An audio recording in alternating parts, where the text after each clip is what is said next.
Partir pour le sud, c'est une grande aventure.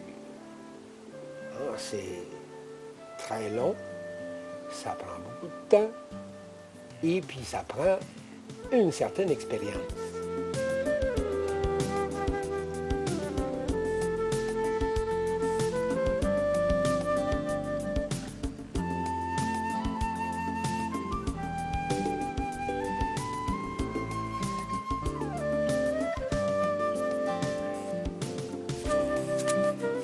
C'est aujourd'hui qu'on s'en va, là. Le grand jour, tant attendu. Je me suis décidé enfin, au bout de peut-être 3 semaines, là. Je veux pas, je veux pas. On fait le saut. On part. On va faire encore un bout, là, on est aux douanes, là. On est arrêté, faire le dédouanement, les permis, puis les kits. Là, puis, là, on a tout ce qu'il faut pour être en règle. Direction sud du lac, New York. Ah, ben ça, c'est un rêve que ça fait longtemps, là. Ça m'a pogné dans le sud, ça, cette affaire-là. Là. C'était sur un catamaran, puis on avait bien du fun. Puis j'allais souvent ces catamarans. Là, j'ai dit, moi, avec, on m'en acheté un bateau, on en revient. Ça n'a pas été trop long. Donc, on a suivi des cours de navigation, on arrête le bateau. Mais on a travaillé 2 mois de temps, là, sur le bateau. On était à 3. L'électronique, tout est en neuf. Mais c'est pas de quoi qui se fait du jour au lendemain. Quand j'ai pris ma décision mardi qu'on partait dimanche parce que le bateau était prêt. Les appréhensions, là, je me suis dit à peu près pour un bout de temps, la première appréhension que j'ai, ça va être de faire la première sortie en mer. Là. Surtout que je vais être tout seul, là, ça fait que on va voir comment ça va aller. Mais ça va se placer. Là, qu'on aille passer une demi-journée. Là. On va attendre la bonne fenêtre météo, puis on va partir. Après ça, ben, c'est pas mal au jour le jour. Là. Il n'y a pas beaucoup de... Je veux vivre tranquillement sur le bateau et arrêter d'être stressé en ville comme quand j'étais à mon compte, là, que ça presse. Là. Là, c'est assez, ça, là. Bien, une des fois que je suis descendu dans l'intracostal, j'étais en train de lire le livre de James Michener qui s'appelle Chesapeake. Quelqu'un qui va se promener dans ce coin-là, c'est important de lire ce livre-là. Il raconte tout ce qui se passe entre à peu près là, juste avant l'arrivée des colons. Et puis ensuite, c'est l'arrivée des colons. Et puis, toute l'histoire qui se produit jusqu'à temps, ça va jusqu'à Watergate. Alors, c'est la guerre de révolution contre les Anglais. L'influence, par exemple, des Français qui sont allés aider aux Américains, ben, ils ne s'appelaient pas de même à l'époque, là, aux colons pour se débarrasser de l'Angleterre. Je pense au comte de Grasse, qui a, lui, avec sa flotte, coulé dans la baie de Chesapeake toute la flotte anglaise, qui a probablement changé complètement le cours de l'histoire. Je pense aussi à Lafayette et à d'autres. Puis à peu près à la même époque, par exemple, George Washington lui-même. Qui, lui, on le voit là, se promener là-dedans. On le voit même à un point tel, George Washington, par exemple, que le Dismal Swamp Canal, c'est, dans le fin fond, son œuvre. C'est lui qui avait pensé à construire ce canal-là. Je ne sais pas si c'est lui qui l'a fait, effectivement, là, mais en tout cas, c'était dans le concept de ses idées.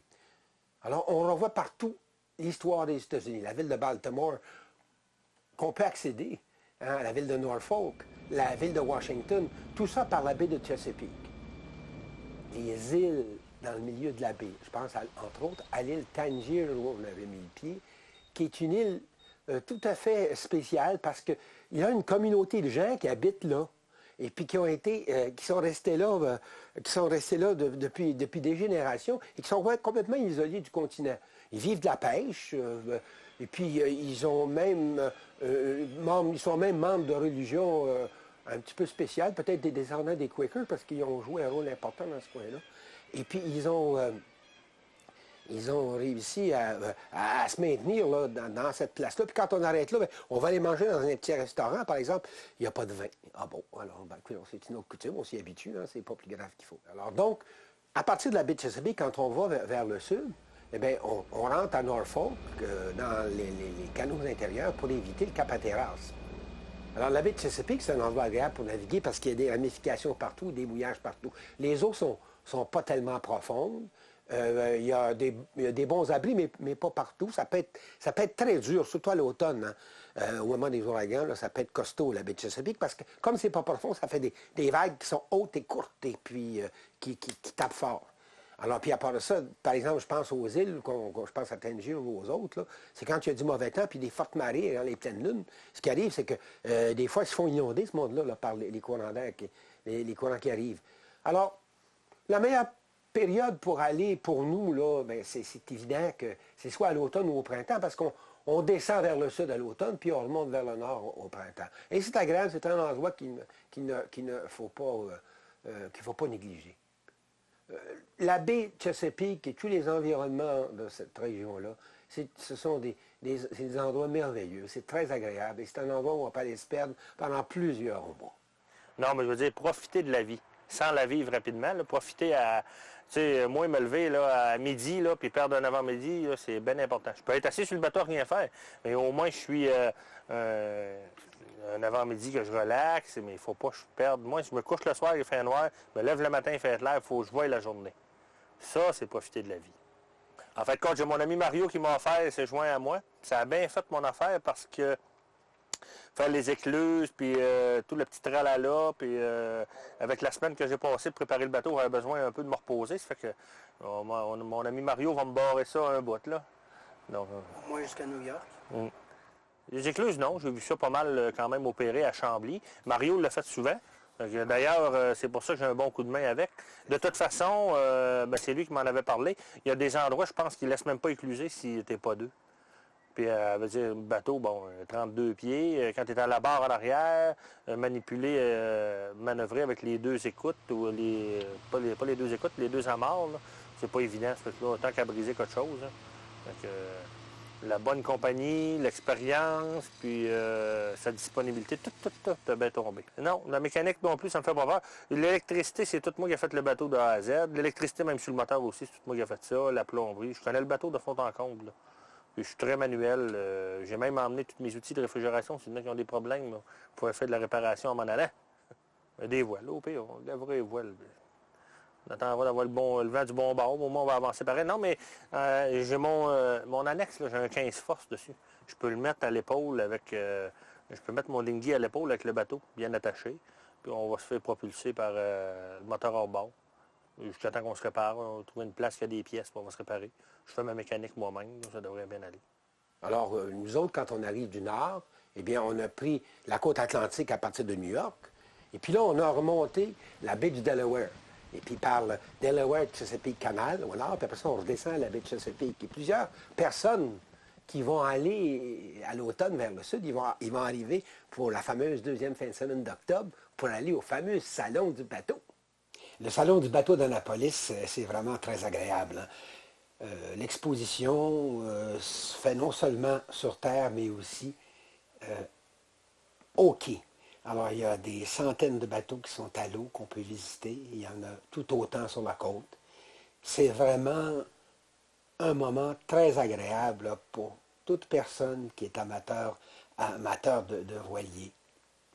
On qualifie Annapolis un peu comme la Mecque des plaisanciers de voile. C'est un endroit merveilleux, très agréable. Et puis, il y a de la vie là, dans cette deuxième fin de semaine du mois d'octobre. Mais quand on descend l'intracostal, on se fait des amis de passage, évidemment, des gens que l'on côtoie. Par exemple, on va suivre 2-3 bateaux, puis on va se rencontrer, puis on va se faire des échanges. Par exemple, on voit, par exemple, que quand quelqu'un est mal pris, là, ben, on les aide. Et puis, quand on est mal pris, on demande de l'aide, puis ils nous en donnent. Et puis, aussi, des fois, c'est des petites choses simples. Je pense à mon beau Serge qui a fait un pudding chômeur, puis qui est allé l'offrir, son pudding chômeur, à Gilles, qui était tout content de recevoir un peu de pudding de chômeur, un petit peu de chaleur qui ressemble un petit peu à celle qu'on se fait autour de notre foyer en hiver chez nous. Sauf qu'il fait un petit peu plus chaud, puis c'est pas tout à fait le même genre de vie. Tu as dit que tu aimais ça, de pudding au chômeur, ça en a, du pudding au chômeur. Quand je pars le matin, je sais exactement où je veux me rendre. Je connais les conditions d'ancrage à l'endroit où je veux aller. Et j'ai une coupe de place où je peux arrêter si les choses se gâtent. je suis seul sur mon bateau. Fait que je peux pas avoir 3-4 paires de mains qui vont m'aider à faire des choses. Fait que il faut que je planifie d'avance. C'est un exemple facile, c'est si je vais mettre du gaz au quai. Je n'arriverai pas devant le quai pour commencer à sortir mes amarres, puis les défenses, puis tout ça. Non, non, tout va être en place avant que j'arrive au quai. Et normalement, sur les deux bords, parce que s'il arrive quelque chose, ben je ne suis pas pris au dépourvu. Je suis obligé d'anticiper. Ben, ma navigation, moi, je la fais de la même façon. J'anticipe les choses. D'abord, je suis parti le 8 octobre. C'est très tard. C'est une semaine avant que le pont de chemin de fer ferme, et c'est très tard. Fait que je suis parti, puis ça a descendu très vite. Ça a descendu très vite. Je ne l'ai jamais fait si vite que ça. C'est la quatrième fois, cinquième fois que je fais le voyage dans un sens ou dans l'autre. Et puis, écoutez, 2 semaines après être parti, j'étais rendu à Norfolk. Mais j'ai skippé tout le Delaware puis le Chesapeake. Je l'ai fait en mer de New York jusqu'à Cape May, de Cape May, Ocean City à Norfolk. Et ça fait une semaine et demie, quasiment 2 semaines de différence. En espérant avoir de la chaleur, à Norfolk, j'en ai eu un petit peu. Mais après ça a été froid, fait que j'ai continué à maintenir le tempo. C'est des longues journées. C'est de très longues journées. Oui, Beaufort, en fait, tout le monde arrête à Beaufort, Caroline du Nord, pour une raison bien simple, c'est que, à moins de le faire complètement en mer à partir de New York, et là, il faut aller loin en mer. Là. On parle de 75-100 000 au large. À part de le faire comme ça, il faut passer par l'intracostal entre Norfolk et Beaufort à cause du Cap Hatteras. Le Cap Hatteras, c'est un endroit dangereux à passer pour des petites embarcations comme nous autres. Et Cap Hatteras, c'était un problème de courant et contraire. Courant qui vient du nord, qui descend sur la côte américaine, puis le courant Gulf Stream qui monte. Et ça, le courant du Labrador, ils se rencontrent tous les deux à cette place-là. Eau chaude, eau froide, ça fait du brouillard, ça fait des orages, puis ça fait toutes sortes de cochonneries. Oui, les préparatifs qui étaient bien importants, en premier, ça prend un bon moteur, parce que tu as beaucoup de millage à faire en moteur. En moins de sortir en mer quand c'est pas la saison des ouragans, là, mais moi, dans mon cas, faire l'intracostal, là, c'est beaucoup de moteur. Donc, ça prend un moteur là, qui est en forme. L'autre chose aussi, les cartes de papier. Moi, j'ai toute l'électronique, mais je suis un petit peu défaillant une partie du parcours avec les cartes de papier. S'il y a un problème que ça plante demain matin, là, ça me prend les cartes de papier pour être certain là, que tout est correct. Je vais régler ça bientôt ici. Ben, les préparatifs à la voile, il faut avoir suivi au moins un cours. Un cours, je dirais plus que ça. Il faut avoir suivi un cours et naviguer avant de partir comme ça. Là. C'est une foule de choses. La voile, la mécanique, l'électricité, faut que tu sois aussi préparé comme mentalement. Là. Je veux dire, tu pars pas là, dans ta tête en pensant que demain matin, à 9 h, tu vas aller te coucher, là, tu vas aller te reposer. C'est pas de même que ça marche. Là. Non, mais il faut que tu sois quand même bien, je pense, avec toi-même. Hein. Si tu pars tout seul un bout, là, t'es longtemps, là... si t'as pas de préparation mentale, tu as un paquet de bébites, je pense que tu vas en arracher des bouts, là. Mais j'ai pas de misère à vivre tout seul. Je suis capable de... Oui, il faut que tu sois préparé mentalement à le faire.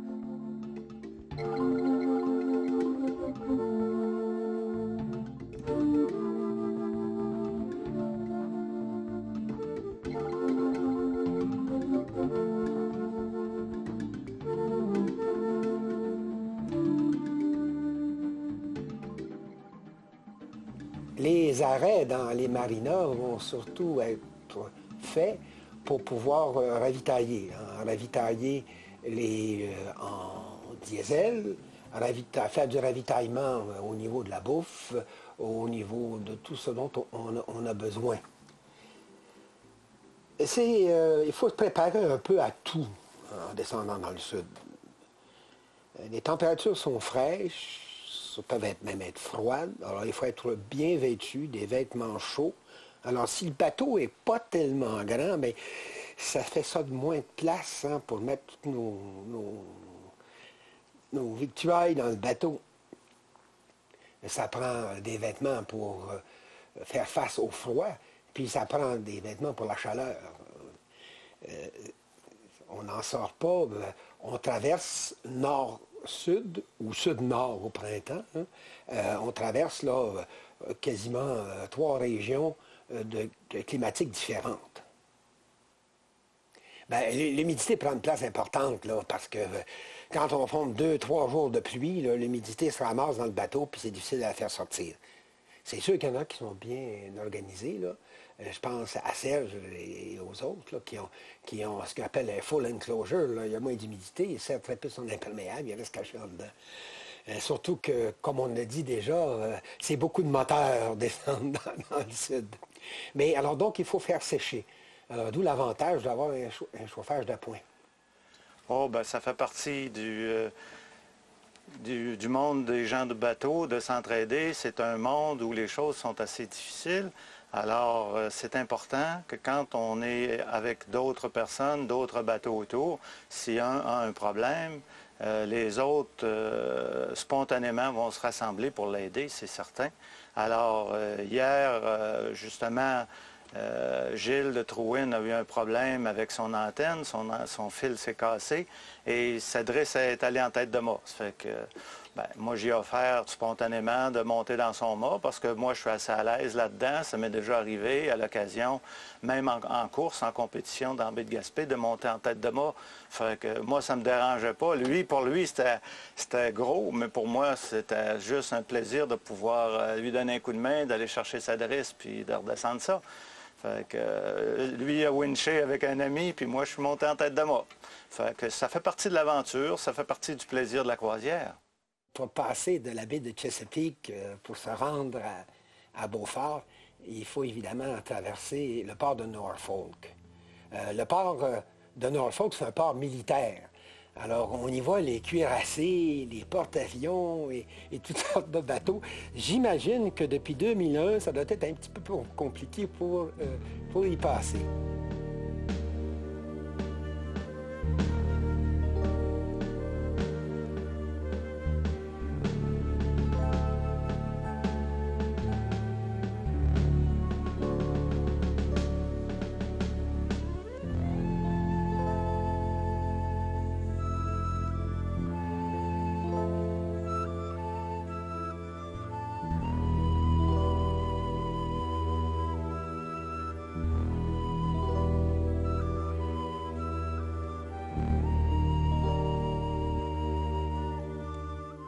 Les canaux intérieurs sont étroits et peu profonds. Et puis, c'est en réalité strictement réservé à la navigation de plaisance.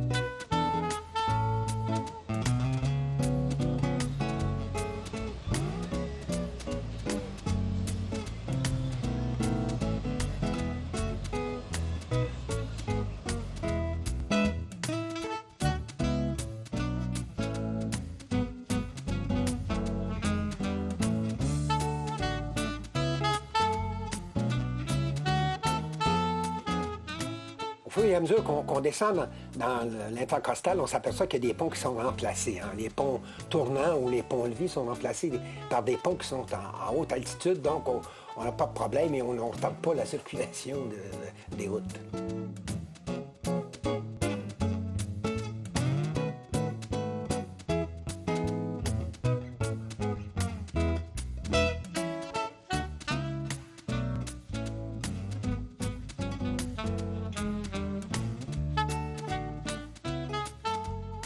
À partir de Norfolk, on a deux choix. On a le canal qui est le plus près de la côte, et puis on a le canal intérieur, le Dismal Swamp Canal, qu'on peut utiliser.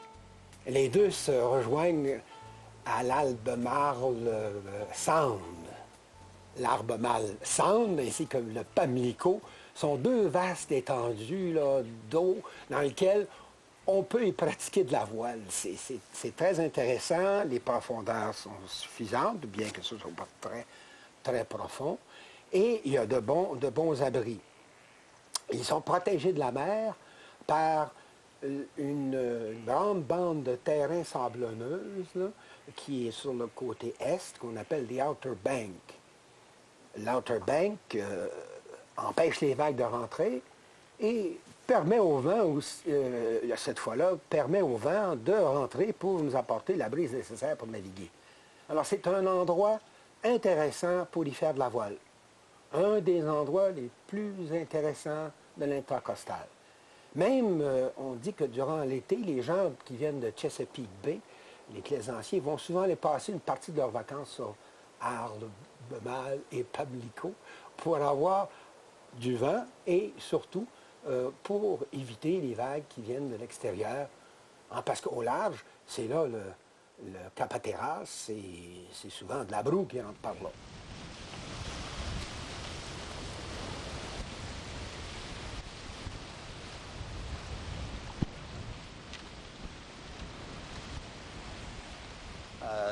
Donc, le monde passe par l'intérieur et arrive à Beaufort. Et là, à Beaufort, bien, ils décident s'ils continuent dans l'intracostal ou s'ils prennent la mer.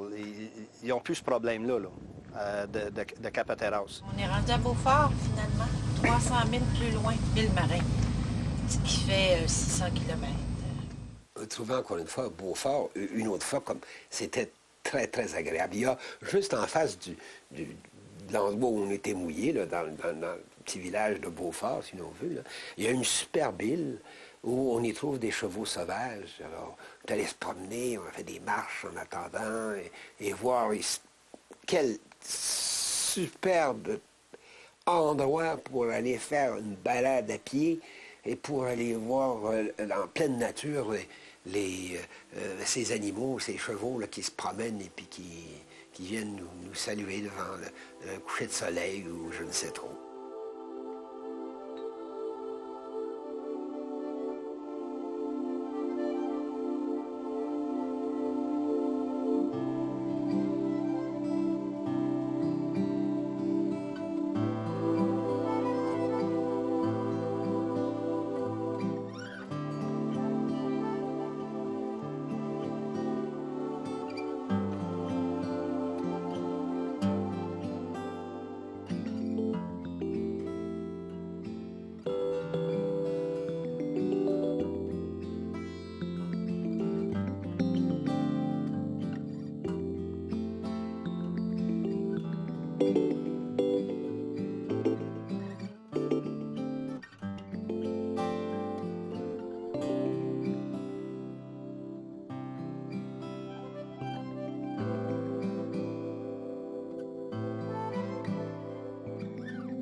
C'est la raison pour laquelle le monde passe à Beaufort. Et à Beaufort, il y en a beaucoup qui partent à l'extérieur, s'en vont direct aux Bahamas ou à Saint-Martin ou aux Bermudes. C'est la belle place pour faire ça. Et puis au printemps, c'est par Beaufort que les gens arrivent.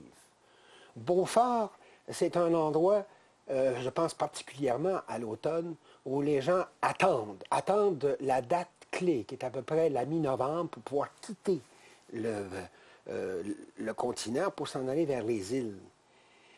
Avant la mi-novembre, c'est très difficile parce que c'est la période des ouragans et on attend des fenêtres. Alors, les gens en profitent pour faire les dernières petites réparations à leur bateau avant d'entreprendre la grande traversée.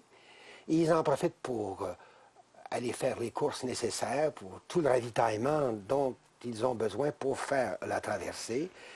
Puis de Beaufort, c'est pas tout le monde qui décide de s'en aller vers les Antilles.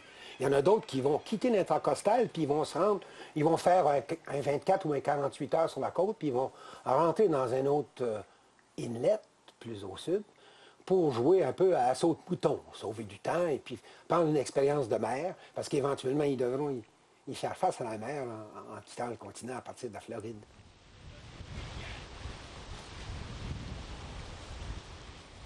Alors, quand je suis revenu des Bahamas, c'est à Beaufort que j'ai touché le continent. Eh bien, c'était 6-7 jours de traversée, hein, jour et nuit.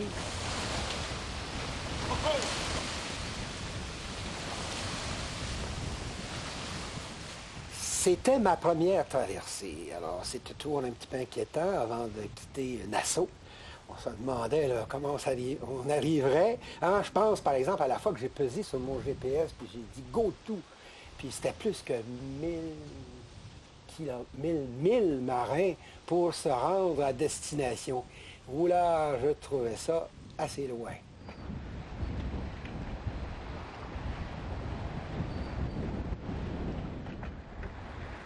Écoutez, une fois qu'on était parti, puis qu'on s'est habitué au mouvement de la mer, et puis qu'on a vécu les couchers de soleil, les levées de soleil, et le bonheur d'être dans le milieu de nulle part, toute l'anxiété était disparue, et puis c'était vraiment une merveille. Après ces 6 ou 7 jours de navigation, quand je suis rentré à Beaufort, j'avais développé un sentiment de puissance. Hein. Je me prenais, je pense, pour Christophe Colomb qui avait traversé l'Atlantique. Et puis là, on rentrait à Beaufort et on disait hey, ça va être le party, on va serrer tout parce qu'on arrive. Au mois d'avril, Beaufort, il n'y a personne. Donc, on est arrêté, on est allé prendre une bière dans un petit bistrot où il y avait peut-être un habitué ou deux, mais pas de quoi de fouetter un chat. Si j'aime l'intracostal. Non, pas pantoute. Encore une fois, comme j'ai dit tantôt, ça dépend de chacun. Moi, la première fois que je l'ai fait, j'ai aimé ça. J'ai aimé ça parce que c'était nouveau. J'ai vu des choses que je n'avais jamais vues. C'est vraiment intéressant à faire comme voyage et, entre guillemets, très facile. Je dis entre guillemets parce que oui, ça peut être rough, il peut y avoir des conditions qui sont particulières, là, mais facile par rapport à faire 3 semaines de mer. On voyage là, dans une rivière comme ici. Quand ils vendent fort, on a un petit clapot, on n'est jamais en danger. Alors, pour mon premier voyage, j'aimais ça. Mais pour les autres, c'est une corvée. Moi, j'aime descendre l'intracostal. Je trouve que c'est une zone de navigation assez superbe, puis très, très variée. Ce que je trouve dommage des fois, c'est qu'il y a des gens, quand on parle de l'intracostal, ils disent « Ah, mon Dieu, c'est long, je ne referai plus jamais ça ». Mais quand les gens partent avec l'idée qu'ils s'en vont aux Bahamas, puis tant qu'ils ne sont pas rendus aux Bahamas, ils sont simplement en déplacement, puis c'est long, puis c'est... Alors moi, c'est tout le contraire. Moi, j'aime faire le voyage, la croisière, faire des petites étapes, m'arrêter en milieu d'après-midi, pas trop tard, me préparer un bon souper avec un bon verre de vin. Puis le lendemain matin, je redécolle, je fais un autre bout de route, je fais de la voile quand c'est possible. On s'arrête dans des petits villages ou des belles villes. Il y a quand même quelques très belles villes sur le parcours. C'est quand même assez incroyable. Les villes comme Annapolis, Beaufort, Beaufort, ici, Sainte-Augustine, c'est une très belle ville. Ça vaut la peine, de s'arrêter. Puis c'est vraiment agréable de faire la route. Moi, mon plaisir, c'est de faire la route et aussi d'être aux Bahamas, c'est certain. Mais en faisant la route, j'ai beaucoup de plaisir.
oui, je suis allé à Charleston à quelques reprises parce que là, c'est mon 5e voyage dans le sud. Mais à Charleston, je trouve qu'il y a un cœur de vieille ville là, qui est vraiment tout à fait particulier.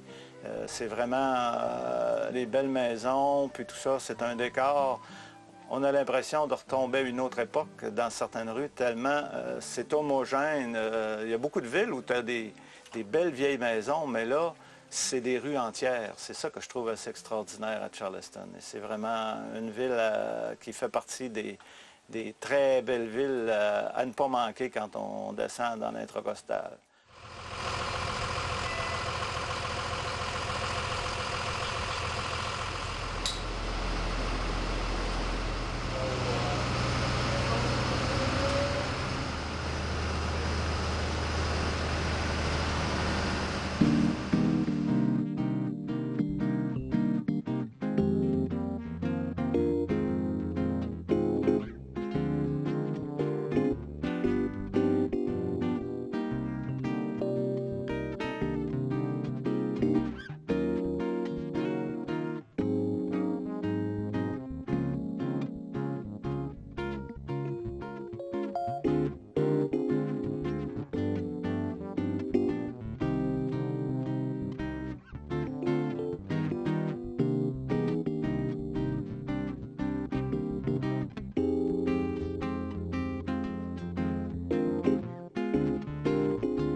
Je suis un gars qui marche, puis j'aime ça, me déplacer en ville.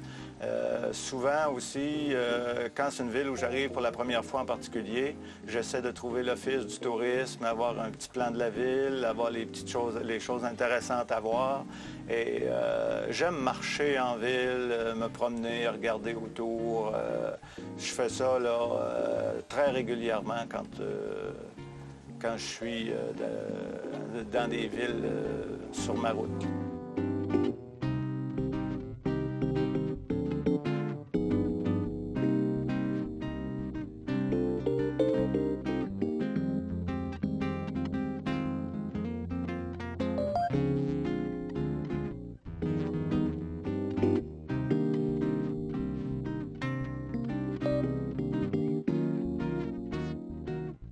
Comme à Beaufort, puis Beaufort, en Caroline du Nord, Caroline du Sud, c'est plus des belles résidences aussi. En Caroline du Sud, là aussi, c'est des immenses résidences, souvent qui ont été faites comme des résidences d'été de millionnaires de l'époque, il y a un siècle. Puis ça fait quand même quelque chose de très particulier à voir avec la nature, les arbres. La nature, la température y fait pour beaucoup. La nature est très généreuse, les arbres sont énormes. C'est vraiment assez spectaculaire.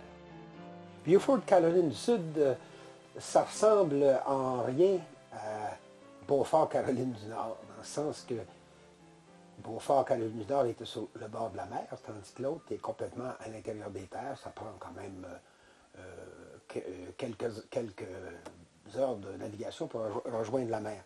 Mais quand on est arrivé à Beaufort, on allait rejoindre un copain, Jean-Louis, qui ramenait son bateau de la Floride. Il venait de se l'acheter, il préparait un voyage de par le monde. D'ailleurs, Jean-Louis, actuellement, est quelque part dans les mers orientales. Et on avait comme tâche de prendre le bateau à Beaufort et de le monter à Norfolk. Heureusement qu'on avait apporté nos vélos parce que le moteur était en panne et on attendait les pièces. Alors on était collés comme 12 à 15 jours à Beaufort, à Beaufort, parce que ça s'écrit pareil, mais ça ne se prononce pas de la même façon, à Beaufort, Caroline du Sud. Et on a pu se promener par la région et visiter cette jolie place, cette belle ville, ainsi que les beaux environnements, pour vraiment prendre le pouls de cette région-là. ne faut pas oublier aussi que même les gens qui ne sont pas pris en panne avec un moteur, là, ils peuvent avoir aussi des vélos sur leur bateau.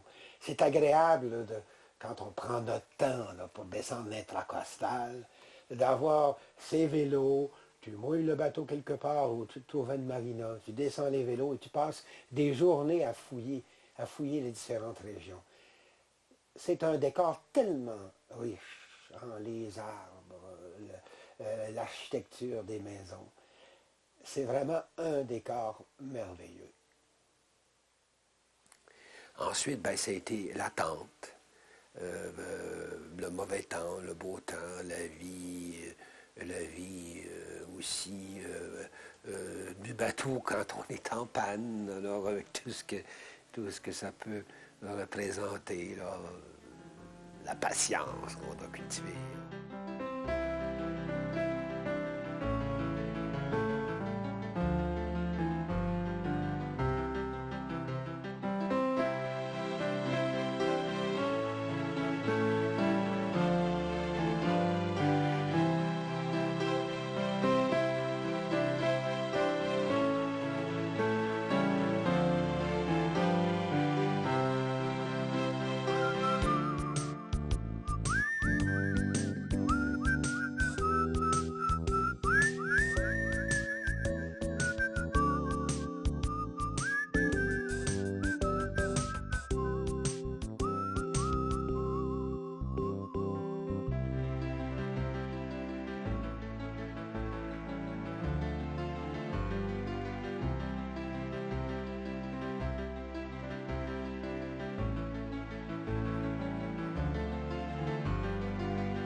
On était content de quitter Beaufort.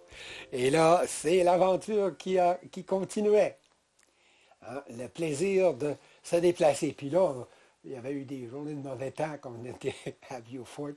Et bien là, on a eu du beau temps. Et aussi, on a fait de la belle voile. Hein. Direction Charleston. On a navigué à voile presque sur tout le parcours. Oui, effectivement, cette journée-là, quand on est parti, on était heureux, en pleine voile. Puis pleine voile dans l'intracostal, c'est pas toujours évident, parce que des fois, c'est étroit. Et puis, je ne verrais pas comment on pourrait virer de bord, tellement c'est étroit. Parce que c'est pas nécessairement profond. On ne l'oublie pas, là. On est toujours dans ses pieds. Pas tout le temps, là, mais ça va. Il y a des fois, ça va à 6-7 pieds, puis on surveille le profondimètre, puis on se dit, à la grâce de Dieu. Mais le fond, hein, ne vous inquiétez pas, quand on s'échoue dans l'intracostal, on s'échoue dans la vase. Hein. Pour moi, entre Norfolk et puis Miami, là, il n'y a pas un caillou. Quand tu t'échoues, c'est dans la vase.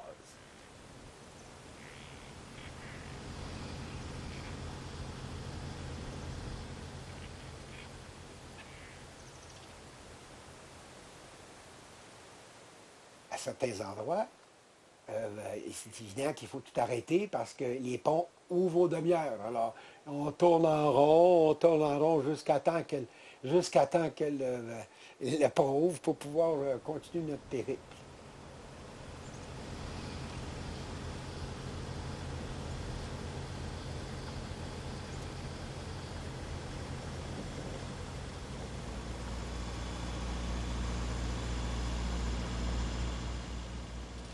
On ne peut vraiment pas naviguer la nuit sur l'intracostal. Du moins, je dirais à peu près à environ 90% du trajet. Il n'y a pas de balise, il n'y a pas de bouée lumineuse. C'est à peu près impossible. Par contre, il est essentiel, quand on est mouillé quelque part, d'avoir sa lumière d'ancrage, parce qu'il y a quand même de petits bateaux qui se promènent, des gens qui partent tôt pour aller faire de la pêche de plaisance, ou encore des gens qui rentrent tard, en revenant d'un party, peut-être pas tout à fait à jeun, mais en tout cas...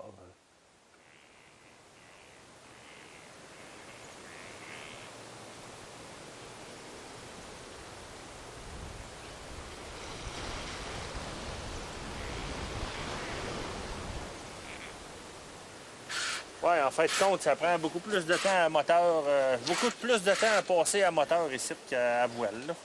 Ça fait, je pense, 4-5 jours que je fais de la voile. Mais des fois, je sors les deux, mais beaucoup de moteurs. Moteur. Dans l'intracostal du moteur, il y en a en masse. Puis de la voile, ben, quand on sort en mer, mais c'est pas, faut avoir les bonnes fenêtres météo parce que c'est pas toujours évident. Comme aujourd'hui, là, ils ont annoncé X nombre de vents, mais c'est pas tout à fait ça qui se passe. Ils annonçaient 10 à 15 nœuds de vent du nord. Ils annonçaient 10-15 nœuds de vent matin prévision. Nord-est. Bon, c'est quand même assez bon. Mais par contre, c'est 18-20. 18-20, ça forcit. Aujourd'hui, là, j'ai un peu de misère à évaluer ça, là, mais il y a des bonnes pointes de vagues au moins de 6 pieds, ça c'est sûr. Ça c'est certain, là. Mais c'est pas en bas de 4-5 pieds, ça c'est certain d'après moi.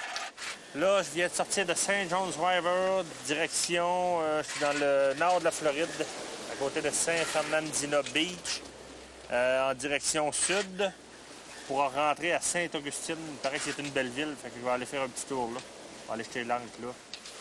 Ça va être une façon on peut faire des sauts en mer. Il y a beaucoup d'inlets que je peux faire, mais sauf que on vérifie tout le temps. Là, on est toujours une couple qu'on se parle, là, donc on vérifie toujours ensemble. Là, est-ce que le millage et tout ça en vaut la peine?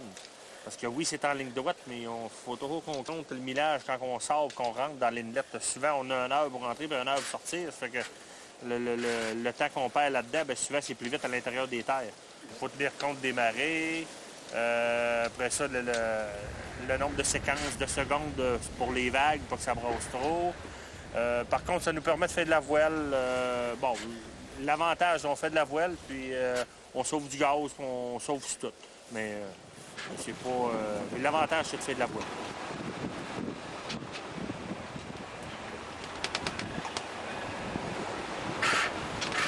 Au point de vue navigation, là, les gens de bateau, ça s'aide beaucoup. Il y a beaucoup d'entraide, beaucoup de conseils, de vécus de certaines personnes vont dire, ben moi j'ai vécu ça de telle manière. Les gens vont te laisser prendre la décision, mais ils vont te conseiller beaucoup. Ça, là, ça manque. En tout cas, moi j'ai trouvé que ça manquait pas de venir jusqu'à là. Et il ne faut pas être orgueilleux, je pense, d'aller demander quand on a besoin de renseignements. Là. Et puis ça nous fait, des fois, souvent, ça va nous faire découvrir d'autres amis, d'autres amitiés. Moi, c'est la première fois là, que je fais ça. C'est la première descente. Là. Je m'imaginais pas tout à fait que c'était long comme ça. Et je m'imaginais pas qu'il fallait planifier tant que ça. Ça, là, en tout cas, ça m'a enseigné beaucoup. C'est certain, des fois, j'aimerais ça avoir de la compagnie, ça c'est bien certain, parce que je gère ça quand même assez bien. Par contre, à toutes les fois que j'ai la chance, que j'arrive à quelque part avec mon ordinateur, j'ai la carte Wi-Fi, fait que souvent on est capable de se plugger. Fait que j'ai le programme Skype, fait que je peux appeler les gens, là, puis tout ça. Mais en général, c'est pas pire. Ouais, moi, je peux envoyer des courriels, utiliser le téléphone avec ça. Via le téléphone de maison. Ça va très bien. Et puis, mais le prochain, ça va être la radio HF. La radio onde courte, ça peut être très utile quand t'as pas... ici, on est à l'intracostal, donc à l'intérieur des terres. C'est pas vraiment un problème, mais si je serais en mer déjà un bout, là, par contre, ça, on n'est plus capable de se brancher avec ça. Fait que la radio HF peut être un bon moyen là, via des réseaux de petits bateaux, des choses du genre là, pour les communications. Les radios onde courte, radio amateur. La radio VHF, c'est bien pratique. On a certaines communications qu'on peut faire pour les ponts, premièrement. Ça nous prend la radio VHF là, parce que les ponts, souvent, sont sur le 9. Après ça, la communication entre les bateaux, le 16, garde côtière, la communication quand tu veux dépasser un bateau. Mais tu prends attention sur la pointe, là. Faut dépasser la pointe, là, parce qu'il n'y a pas d'eau sur la pointe. Affirmatif, j'ai lu dans Skipper Bob, donc très bonne idée. Ici, c'est bien vrai, là, c'est le bord des bateaux, on se fait brasser. Il n'y a aucun problème, donc je vais être stand-by en... Parfait, fait que je retourne sur un 6.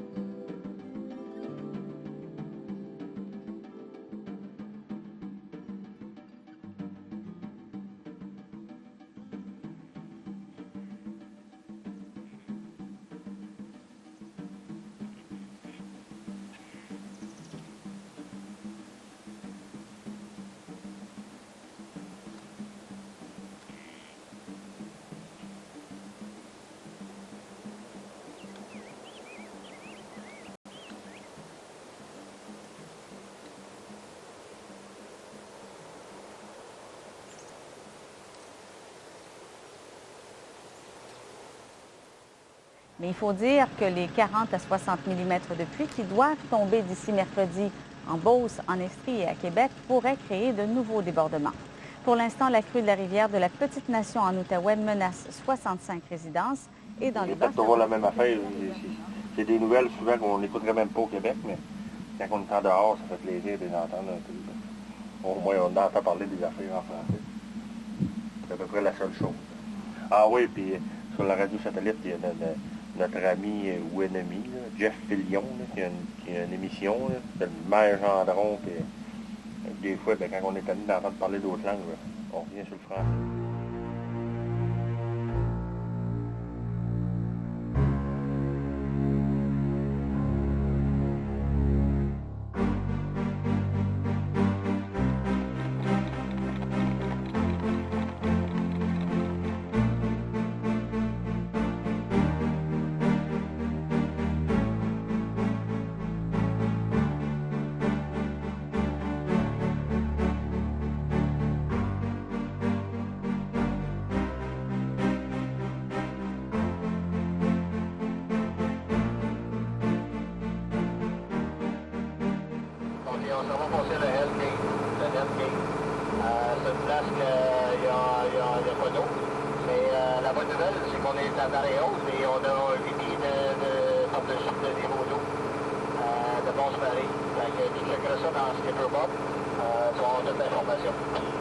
Ah, c'est bon, Hellgate. Bon, ben c'est parfait ça, Gilles. Je vais regarder ça.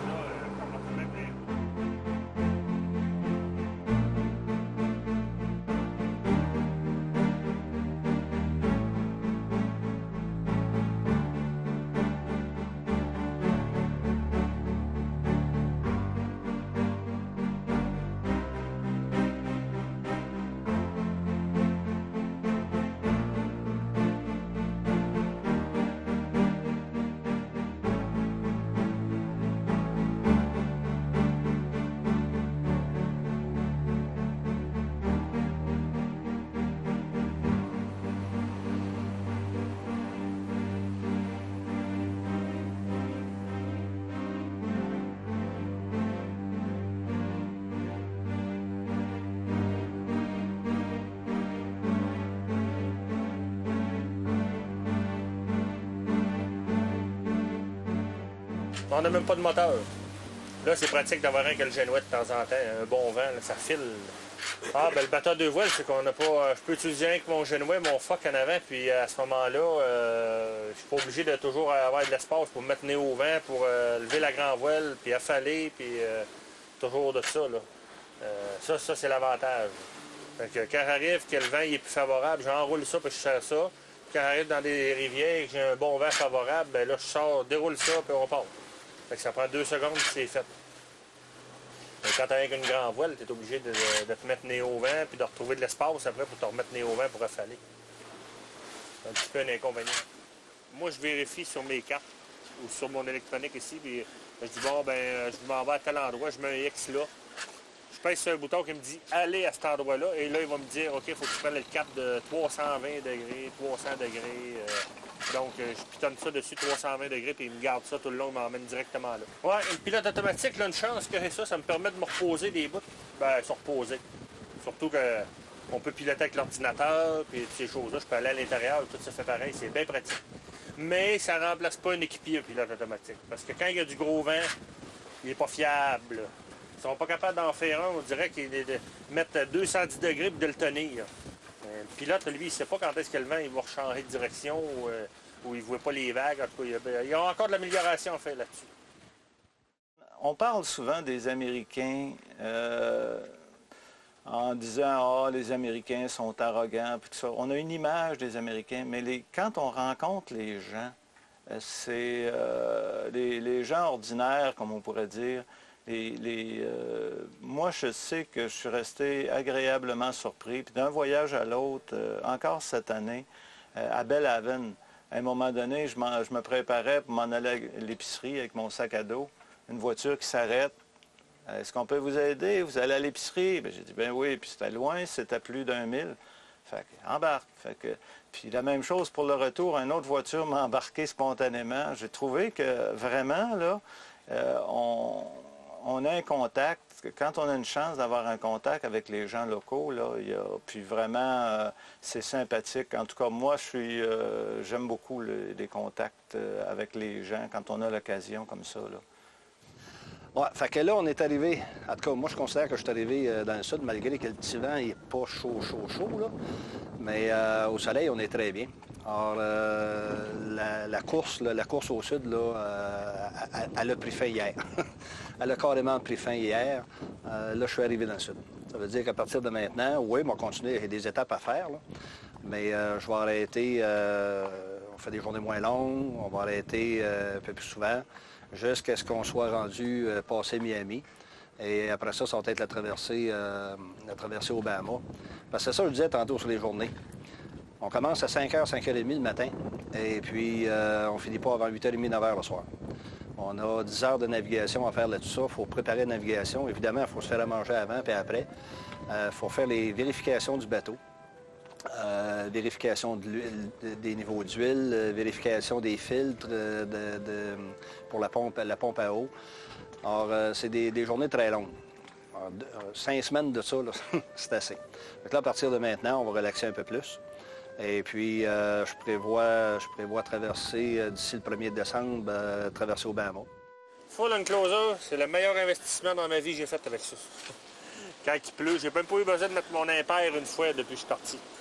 Je l'ai mis à côté de moi parce qu'il faut que je sorte dehors, mais j'étais tout à l'abri, tout bien protégé pour naviguer. Mais c'est sur mon bateau, petit défaut, c'est que je peux pas naviguer avec la grande voile et le full enclosure. Parce que là, mon chariot qui tient ma bombe, elle passe en plein milieu. Fait que ça, faut que j'oublie ça dans ce temps-là. La première fois que je me suis sorti en mer à New York, je voulais pas sortir. Là, j'ai parlé avec mon ami Serge et Stanley Boily du bateau Vassano par Internet, justement. Et il dit, Serge, il dit, c'est ta fenêtre météo. Il dit, si tu y vas pas, tu vas peut-être être collé là encore une grosse semaine, 2 semaines, tu sais pas. Mais moi, je m'en vais en République, fait qu'il faut que je sois là. Fait que j'ai l'impression, non, tu ne peux plus reculer, là, regarde, c'était le temps, j'y aille, puis je l'ai fait. Ça fait exactement... ça fait plus qu'un mois, là, je suis parti. Ça fait à peu près 1 mois et 3-4 jours. Et puis, je pensais pas que c'était long de même. Je me voyais pas ça long comme ça. Mon ami qui m'a aidé au début, là, il m'a fait réaliser dans la semaine qu'il est venu m'aider. Quand on gaulait, c'était du matin à Noirceur le matin, aller à Noirceur le soir. Oh boy, oh, il dit, ouais, c'est du millage. Moi, je pensais d'arrêter le midi pour dîner, puis repartir. Ben oui. C'était pas ça que je m'imaginais, mais on s'y fait. Ça a pris une semaine, mais c'est habitué. La plus grosse inquiétude du taureau, c'est pas vraiment de grosses inquiétudes, sauf ma mécanique, mon moteur. Mais j'ai mon ami Étienne, il me dit « Ouais, il est bon, ton moteur, casse-toi pas la tête. » Puis je pense qu'il commence à avoir raison. De me réparer, ça va toujours quand même assez bien. Mais la plus grosse inquiétude aussi, une de mes inquiétudes que j'ai eues, quand j'ai un pépin et je suis tout seul, moi, je peux tout faire. Je peux réparer la mécanique, je peux tout faire. Mais il faut que j'ai quelqu'un qui soit à bord du bateau. Ça fait que quand j'ai pogné une journée là, que la température me fait suer, puis que coucher quasiment le bateau à l'eau, puis tout, là, je pouvais pas aller réparer la mécanique, barrer, faire les voiles en même temps. Ça, c'est des inquiétudes de même. Les live aboard qu'on appelle. Ouais, ça, on rencontre ça un peu partout en Floride. On appelle ça des bateaux poubelles. C'est pas très élégant, mais c'est à peu près ça. C'est des bateaux qui ont comme nom de bateau le simple fait qu'ils flottent. Ils sont attachés dans le fond et puis ils ne bougent pas jamais de là. Ces bateaux-là ne naviguent plus. D'ailleurs, ils ne peuvent plus naviguer, je suis convaincu. La plupart n'ont pas de mât. Ils ne doivent pas avoir de moteur non plus. Et les gens vivent là-dessus et ramassent toutes sortes de cochonneries. Il y en a, là, le pont en est couvert. C'est un peu comme nos itinérants par chez nous, j'imagine. Sauf qu'eux autres, ils vivent sur un bateau. Ça ne coûte absolument rien. Pas une scène. Le bateau, ils l'ont acheté, peut-être bien, je ne sais pas, au moins 1000 $, 2000 $, quelque chose semblable. Et puis, ils peuvent passer 2-3 ans dessus. Alors, ça ne coûte rien pour vivre. Et j'en ai vu, moi, qui travaillaient le matin. Tous les matins, ils partaient, puis ils allaient travailler, puis ils revenaient le soir. C'est leur maison. Comme vous voyez, l'intercostal, hein, ça sert à bien des choses. Ça sert non seulement à aller, pas du nord au sud, du sud au nord, mais ça sert puis aussi à la Plaisance, mais ça sert aussi à d'autres gens qui trouvent là un coin de pays où il ne fait pas trop froid l'hiver et puis où encore on les tolère. Non, ils ne sont pas très tolérés parce que c'est la même chose que par chez nous. La pauvreté, il n'y a pas personne comme ça. J'ai jamais vu personne à Westmount être bien content quand il y avait un itinérant qui passait dans la rue. C'est la même chose partout ici. Puis ces places-là, c'est des places de riches. Puis entre guillemets, là, nous autres, on est quand même des privilégiés là, de faire des voyages semblables. Et ces gens-là sont pas aimés parce qu'ils vivent dans un débarras. On n'aime pas ça. Quand tu as une maison d'1 million, là, avoir un débarras en avant de chez vous, c'est pas drôle. C'est pour ça qu'ils ne sont pas appréciés. Même nous autres, on n'est pas appréciés. Là. En Floride, là, on n'est pas les bienvenus. Là. Il y a beaucoup d'endroits qu'on est à peine tolérés. Il y a des endroits que les municipalités ont fait des règlements. Tu n'as pas le droit plus que 7 jours d'ancrer au même endroit en dedans d'un mois. Après ton séjour, il faut que tu quittes puis tu ne peux pas revenir en un mois. C'est comme ça à Miami, à Fort Lauderdale, même il y a des endroits, c'est 24 heures, 48 heures. Parce qu'on ne mesure pas 50 sur 75 pieds, puis on ne prend pas un quai à Marina à 3 piastres du pied, et puis on ne met pas 15 000 piastres de fioul dans le bateau. C'est comme ça. La Floride, c'est ça. Mouillage dans les hautes herbes, en coucher de soleil et au lever du soleil, les oiseaux qui chantent tout autour, on a vraiment l'impression d'être à l'autre bout du monde. C'est vraiment extraordinaire.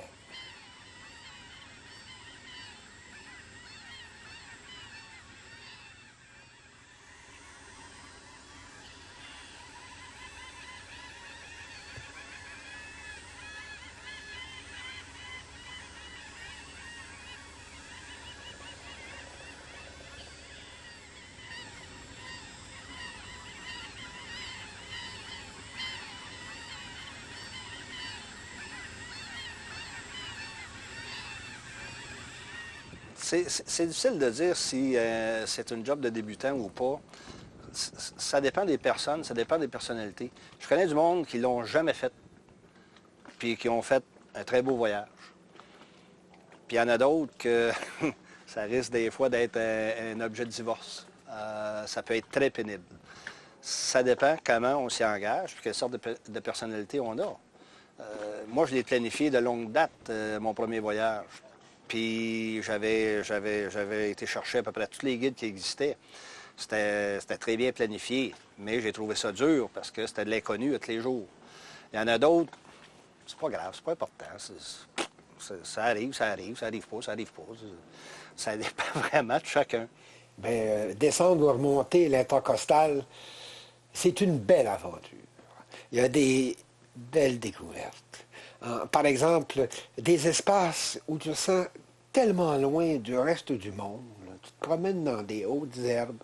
Il y a une petite rivière qu'on ne voit pas, là, puis on aperçoit dans le fond un bateau qui sort des hautes herbes. Tu te demandes d'où il vient. Des maisons sur pilotis, parce qu'il ne faut pas oublier que dans ces régions-là, là, on est à très, très, très basse altitude. Puis quand les marées fortes d'automne, avec les pleines lunes, s'installent, puis qu'il y a du mauvais temps, souvent, ce sont des terrains inondés. Des petits ports de pêche tout le long du parcours. Ensuite, il faut vraiment faire ça, là, quelqu'un qui navigue dans le sud, il faut vraiment faire ça une fois dans sa vie. C'était là les histoires de différents navigateurs sur l'intercostal.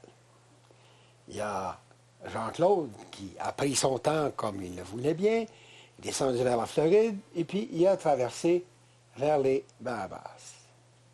Il y a Gilles qui a mis les pieds sur l'accélérateur, qui s'est dépêché, puis qui est rentré très rapidement aux Bahamas. Ensuite, il y a l'histoire de Louis.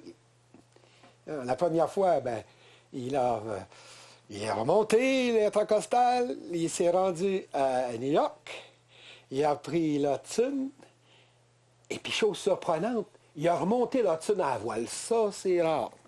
Et puis là, enlevé le mât, passé, les écluses, et là, regardez tout autour, les montagnes, tout autour, c'est merveilleux. On n'a pas vu de montagne depuis qu'on est parti. Les Bahamas, c'est plat, à peu près comme l'horizon. Et puis, après ça, d'arriver au lac Champlain. Et là, au lac Champlain, bien là, reprend sa saison de cours de voile. Ensuite, il y a l'autre histoire de Louis. Louis, il y avait deux histoires là-dedans. L'autre, eh bien, il a ramené le bateau de Jean-Louis à Norfolk. Et Jean-Louis lui a remis son auto, puis Nicole et Louis sont retournés à la maison, puis Jean-Louis, lui, eh bien, il a continué ses affaires, puis aujourd'hui, là, il est quelque part dans les mers asiatiques là, avec son bateau.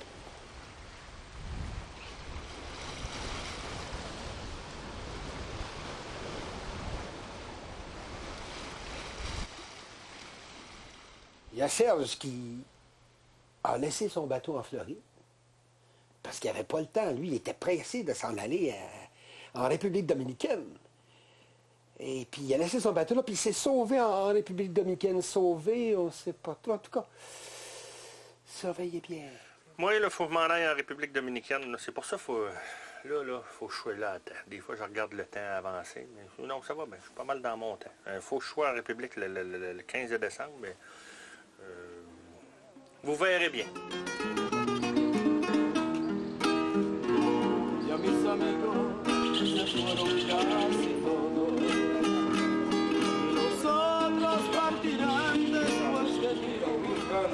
Declaro a los señores Sergio Forti y la señorita Rufino Celeste González unidos en legítimo matrimonio, marido y mujer. Puede besar a la novia. Puedo participar en quebrar su corazón